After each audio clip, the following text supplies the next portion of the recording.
मानव भी भगवती की स्तुति करते हैं। और वो नवदुर्गा जो कंस के हाथ से छूट करके आकाश मार्ग पर शेर के ऊपर सवार होकर के अष्टभुजा जिसने रूप लिया, उसने दुर्गा का रूप धारण करके भद्रा काली के नाम से वो देवी विख्यात हुई। और वो भद्रा काली भगवती महाकाली आज भी भक्तों को दूर करने के लिए हमारे हिमालय के क्षेत्र में पूजी जाती है। अब कंस बाहर उस भगवती के कहे हुए वचनों को ध्यान करता हुआ वापिस आया, अपनी बहन देवकी और वासुदेव से कहने लगा, महाराज मैंने आपके पुत्रों को मार कर करके बहुत अनिष्ट कार्य किया है, दोष किया है, आपको सिपाहियों को आदेश दिया इन्हें छोड़ दो, इनका कोई दोष नहीं। लेकिन बहन क्या करूं, देवता लोग भी आजकल झूठ बोलने लगे हैं। ऐसा कह करके वासुदेव और देवकी को कारागृह से मुक्त कर दिया और स्वयं उस कन्या के उस शब्दों को सुन करके अपने कक्ष में आए, सैनिकों को बुलाया और कहने लगे कि उस कन्या ने मुझे ऐसा कि तुझे मारने वाला ने जन्म ले लिया। सैनिकों ने कहा, महाराज तब तुम क्यों डर रहे हो? अगर तुम उस बालक से डर रहे हो, तीनों लोगों के अधिपति देवता भी तुम्हारे हुंकार से भयभीत हो जाते हैं, कंपितमान हो जाते हैं, तो तुम उस छोटे से बालक से डर रहे हो।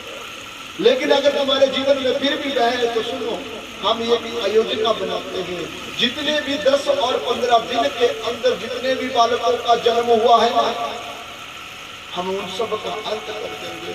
जब सिपाहियों ने ये सोच बनाई तो चारों तरफ सिपाहियों को भेज दिया गया, त्राही त्राही जितने भी छोटे बच्चे थे कंस के सिपाहियों ने उनका अंत कर दिया। और जैसे ही अंत किया तो सुखदेव कहते हैं, राजा परीक्षित, जब मानव के जीवन का अंतिम समय आ जाता है ना, तो मानव 3 प्रकार के अनिष्ट कर्मों को करना प्रारंभ कर देता है। क्या क्या? आयु श्रेयो यशो धर्मा लोकनाशिना वचन हंति श्रेयसी सर्वाणि पुंसा महान। जब मानव के नाश का अंत आ जाता है तो मानव गौ, ब्राह्मण, कन्या और छोटे बच्चों को स्थाना प्रारंभ कर देता है।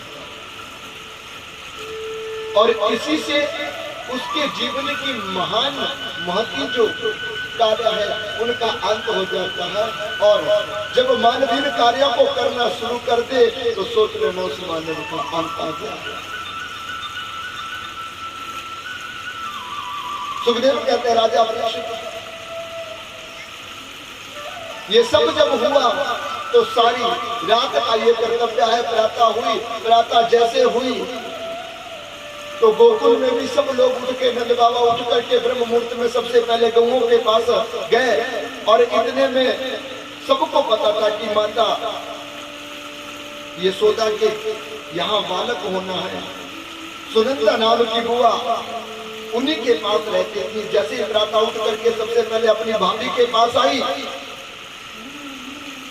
भाभी के पास जब आई तो क्या पाया कि भाभी की बगल में एक बच्चा लेटा हुआ, सोया हुआ। लेकिन भाभी को यह पता नहीं कि मेरे घर में बालक है। अब सुनंदा बुआ खुशी से प्रसन्न होकर अपनी भाभी को ना उठा करके सबसे पहले अपने भैया को आवाजें देती हुई गौशाला की तरफ बढ़ी और कहने लगे, नंद भैया कहाँ हो? अब अपनी बहन की आवाज को सुन करके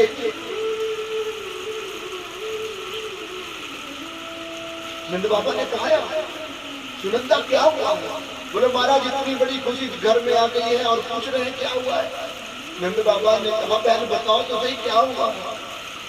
बोलो घर में कन्हैया आ गए हैं, आपके यहाँ पुत्र की प्राप्ति हो गई है। जब नंद ने ये सुना तो बस इसी बात को सुन करके नंद के जीवन में खुशी का कोई ठिकाना नहीं रहा। और नंद बाबा ने खुशी के ठिकाने की जगह में अपने घर में पुत्र हुआ है 1000 गौओं का दान करने का संकल्प करके। क्योंकि जब भी जीवन में शुभ कार्य हो तो उन शुभ कार्यों को पालने से पहले, अपने जीवन में उतारने से पहले हमें किसी प्रकार का द्वेष ना लगे और ये कार्य हमारे जीवन में शुभ ही बने रहे, उनके लिए दान करना चाहिए। क्योंकि कहा गया है कि मानव के जीवन में दान की बहुत बड़ी दायित्व। जो मानव दान करता है उस दान करने से मानव जीवन के काल, स्नान और आने वाली पीढ़ी पवित्र हो जाती है।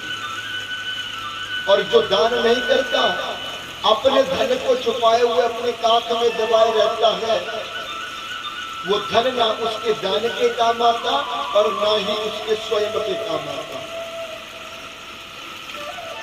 दान